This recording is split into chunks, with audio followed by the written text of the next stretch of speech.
Hi friends, இன்றைக்கி நம்ம ப்ரொடெக்ஷனுக்கு எந்த டாக் ரொம்ப பெஸ்ட்டுன்னு பார்க்கலாம். இப்போ தோட்டம் பெருசாக இருந்தால் ஒரு டாகுக்கு பதில் 2-3 டாக் கூட வளர்த்தலாம். அது வளர்த்துறப்ப என்ன பெனிஃபிட்ஸ்னால், ஒரு டாக் வந்து ரொம்ப ஸ்ட்ரெஸ்ஃபுல்லாக இருக்கும். நம்ம வந்து அதோட டைம் ஸ்பெண்ட் பண்ணுற மாதிரி ஒரு சுச்சுவேஷன் வரும்.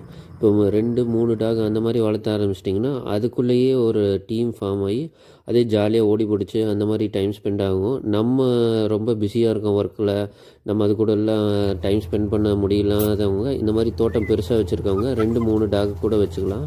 இந்த பாருங்கள், இது அடிச்சுட்டு விளையாடுற மாதிரி இருக்குது. பட் வந்து இது ஒரு ப்ளே. அதுக்கு இந்த மாதிரி டாக் ஓடி போய் விளையாடுறப்ப தான் அது ரொம்ப ஹெல்த்தியாக இருக்கும். அதோட லைஃப் டைம் ஒரு 13 இயர்ஸ்னால் கம்ப்ளீட்டாக அது இருக்கணும்னா நம்ம இந்த மாதிரி ஒரு வாக்கிங்கோ இல்லாட்டி இந்த மாதிரி ஓப்பன் ஏரியாவில் கொஞ்சம் ரோமிங்கோ அந்த மாதிரி விட்டால் தான் கொஞ்சம் நல்லாயிருக்கும்.